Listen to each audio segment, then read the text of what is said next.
बुलढाणा जिल्ह्यामध्ये सध्या जिल्हा बँकेच्या ठिकाणी निवडणुका सुरू आहे. आज मतदानाचा दिवस आहे.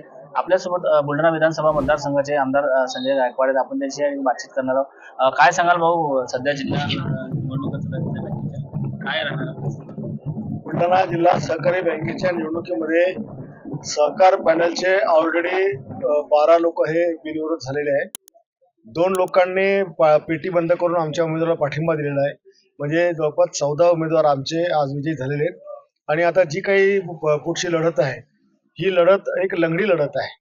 म्हणजे 21च्या पॅनलमध्ये केवळ विरोधी पक्षाला 6च उमेदवार टाकता आले, आणि तेही पॅनल म्हणून नाही, तर ते समदुःखी एकत्र येऊन ते पॅनल तयार झालेले आहे. आणि त्यामुळे त्यांना काही फार यश मिळणार नाही. 100% एखाद काही इकडे तिकडे झालं तर झालं, नाही तर 21 पैकी किमान 20 किंवा 21 पैकी 21 पॅनल हे सहकार पॅनलचं विजयी होईल. आपण एक वक्तव्य केलं होतं की बा मी बँकेतला चहा सुद्धा या ठिकाणी पिणार नाही. तुम्हाला जर अध्यक्ष पद मिळालं तर काय नेमकं?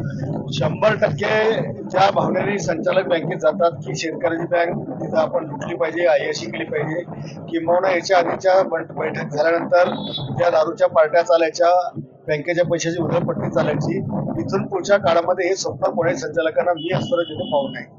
मी शेतकऱ्याच्या बँकेचा 1 रुपया सुद्धा इतरस्त कुठे मी वाया जाऊ देणार नाही, किंवा त्या पैशाचा अभावी होऊ देणार नाही. सुमित्रा पवारांचा एक व्हिडिओ आलेला आहे सध्या समोर, सुमित्रा पवारांचा, की अजित पवारांनी 300 कोटी या बँकेला दिले आणि त्यांनाच कुठेतरी बाजूला ठेवलंय. काय सांगाल? अजितदादांनी बँकेला 300 कोटी अनुदान नव्हे, 300 कोटीचं कर्ज दिलेलं होतं. ते कर्ज 9% व्याजदराने दिलेलं आहे. आणि ते दादांचे बँकेवर उपकार जरी असले, परंतु जाणून बुजून दादांना केलं नाहीये. तर दादांच्या गटाच्या इथल्या लोकांच्या अवाक्यापेक्षा जागेच्या मागण्या जास्त होत्या. ठरल्याप्रमाणे सगळ्या पक्षांना समान ताकदीप्रमाणे जागा वाटप झालं. अजितदादांच्या पक्षाला 2 जागा दिल्या गेल्या, उमेदवार फिक्स झाले, परंतु त्या पक्षाच्या लोकांनी 5 जागांची मागणी केली आणि उमेदवार सुद्धा त्यांनी नाकारले. आणि त्याच्यामुळे त्यांनी वेगळा मार्ग पकडला. अजितदादांच्या पक्षाला आम्ही वेगळे टाकलं नाही, ते स्वतःहून वेगळे गेले. काय सांगाल मला, किंवा जे मुख्यमंत्री आहे सध्या फडणवीस यांनी केंद्रात जावं आणि एकनाथ शिंदे यांनी मुख्यमंत्री व्हावं असं वक्तव्य केलं, तुम्ही कसे पाहता याच्याकडे? हे असं आहे की मागच्या काळामध्ये अनेक मुख्यमंत्री राज्यात होऊन गेले, पण एकनाथ शिंदे साहेबांचा 2.5 वर्षाचा काळ जो महाराष्ट्राच्या राज्याने आमदारांनी मंत्र्यांनी अनुभवला, असा सुवर्ण काळ मागच्या 80 वर्षात स्वातंत्र्यानंतर कधी आला नाही. आणि एखाद्या वेळेला एकनाथ शिंदे मुख्यमंत्री झाले तरच तो काळ पाहायला मिळेल, अशी भावना या सामान्य शेतकरी झाली. त्या काळात जी मदत शेतकऱ्यांना एनडीआरएफचे एलडीआरएफचे निकष बदलून कायदे बाजूला सरून जी मदत बिनधास्त बेधडक झाली, तशा लोकांना अपेक्षा आहे की असा मुख्यमंत्री असला तर पुन्हा आमदारा शेतकऱ्यांना कोणीतरी चांगला वाली आहे असं म्हणता येईल. लाडक्या बहिणींचा विषय त्या ठिकाणी जरा महाराष्ट्रातल्या 2 कोटी लोक महिलांना पगार साहेबांनी त्या ठिकाणी चालू केला. अशा अनेक गोष्टी आहेत की ज्या आता सांगता येत नाही. म्हणून राज्यातल्या तमाम जनतेला असं वाटतं की एकनाथ शिंदे हे मुख्यमंत्री व्हायला पाहिजे. अनेक आमदारांना वाटतं, कारण त्या काळात जी विकासाची कामं झाली, तेवढी विकासाची कामं आजपर्यंत कधी झाली नाही. प्रत्येक आमदाराला वाटतं की एकनाथ शिंदे साहेबांनी यावं. आणि शेवटी व्हायचं जर असेल तर केवळ 60-70 आमदाराच्या वर्षात सुद्धा येत नाही. मुख्यमंत्री व्हायचे असेल तर किमान मोठा आकडा 150चा आकडा हा पार केला पाहिजे. तेवढी संख्या आमच्याकडे नसल्यामुळे सध्या तरी आम्ही जे काही भावना ठेवणं ते पूर्ण होतील असं वाटत नाही.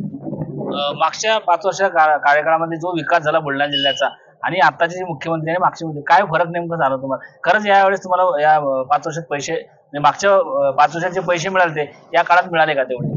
मागच्या 2.5 वर्षामध्ये जो निधी एकनाथ शिंदे साहेबांनी सगळ्या महाराष्ट्रात दिला, त्याची बरोबरी 50 वर्षात पण होऊ शकत नाही. आणि राहिला या 2 वर्षामध्ये तर मागचं स्पिल दायित्व इतकं प्रचंड आहे की अजून कुठेही विकासाचा निधी लोकांना पाहायला मिळून आला आणि कुठेच नाही. त्याच्यामुळे मागच्या सगळ्या वाटपात वेळ चाललाय. पुढे आता कधी काय मिळेल अजून काही सांगता येत नाही. सगळ्यांची ओरड की विकास निधीला पैसा मिळून नाही राहिला, त्याच्यामुळे मागचे दिवस पुढे येणं अवघड आहे. मागे आता आपले मोतीराव गायकवाड यांचा या ठिकाणी वाढदिवस साजरा चिखलीहून झाला, मोठं या ठिकाणी शक्ती प्रदर्शन झालं आणि त्याच्यानंतर सध्या एक कार्यकर्ता शेडके त्याचा या ठिकाणी बळजबरी भाजपमध्ये प्रवेश करण्यात आला, अशा प्रकारचं एक ठिकाणी ऑडिओ क्लिप व्हायरल होत आहे. काय सांगाल नेमकं त्या प्रकरणामध्ये? आम्ही काही शक्ती प्रदर्शन केलं नाही, आम्ही काही कोणाला ताकद दाखवली नाही. महाराष्ट्रात भाजप शिवसेना म्हणून आम्ही सोबत काम करतो, त्याच्यामुळे भाजपच्या आमदाराच्या मतदारसंघात ताकद दाखवायचा विषय नाहीये. चिखलीमध्ये 6 कार्यक्रम कॅन्सल झाले होते, कार्यकर्ते हिरमोड झाले होते. की तुम्ही आम्हाला कार्यक्रम देता आणि कॅन्सल करता, त्याच्यामुळे आता याच्यापुढे कार्यक्रम घेऊच नका, अशी तंबी कार्यकर्त्यांनी दिली. आणि मग त्यांच्या आग्रहास्तव चिखलीमध्ये आम्ही तो वाढदिवस कार्यक्रम घेतला. आणि या कार्यक्रमामध्ये माझा स्वतःचा योगदान हे शून्य होतं.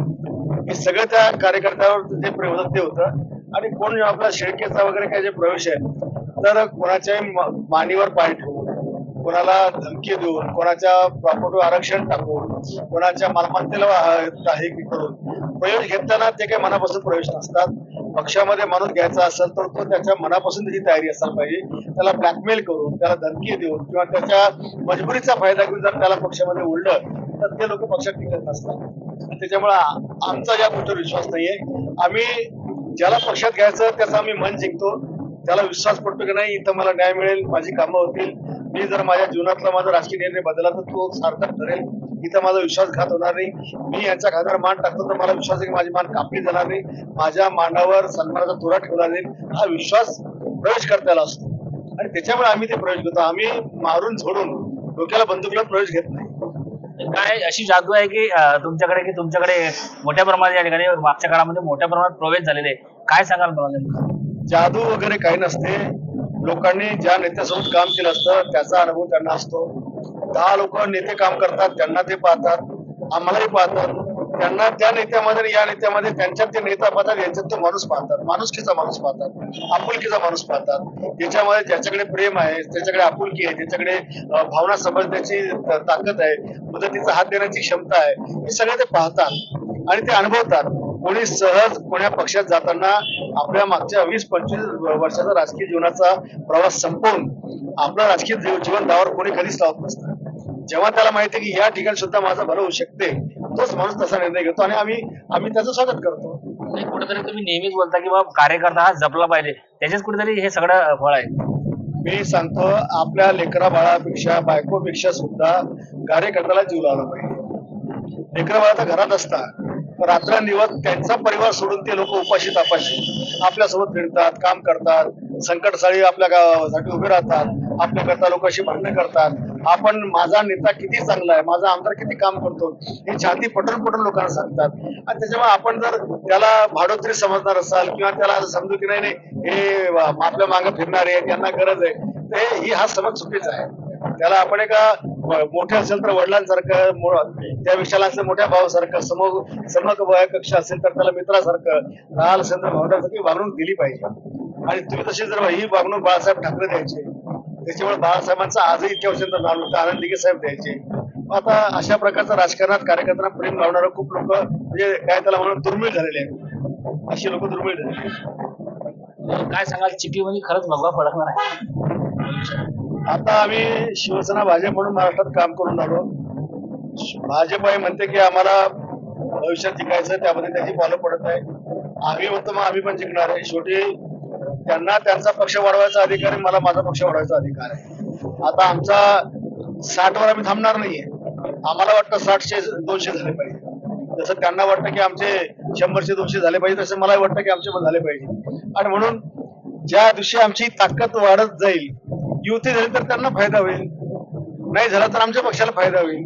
आम्ही काही केलंच नाही, उद्या युती तुटली, आम्ही वेळेवर काय करायचं? कधी उभे करायचे? दगड धोंड उभे करायचे? त्याच्यामुळे युती झाली तर ही जी काही आम्ही शक्ती उभी करतो याचा आला फायदा भाजपला होईल, नाही झाला तर शिवसेना होईल. तुम्हाला वाटतं का भविष्यात युती होईल? माणसाने राजकारणात कधीच चांगला विचार करून चालवणे, कधी वाईट होईल असाच विचार केला पाहिजे. आम्ही आता ही निवडणूक लढतो, आम्ही जिंकूच असं आम्ही सांगू शकतो का? जिंकावा अशी अपेक्षा असते, जिंकू शकतो आम्ही बाकीत नाही करू शकत. त्याच्यामुळे राजकारणात जरतर असतं, पण जरतर करायचं असेल तर ठाम राहायचं, म्हणजे जरतरला पण बदलता येत नाही. नक्कीच आपल्यासोबत या ठिकाणी बुलढाणा विधानसभा मतदारसंघाचे आमदार होते. त्यांनी या ठिकाणी स्पष्ट सांगितलं की भविष्यात नेमकं काय होणार आहे. Shivaji Babarkar, prime time Maharashtra, Buldhana.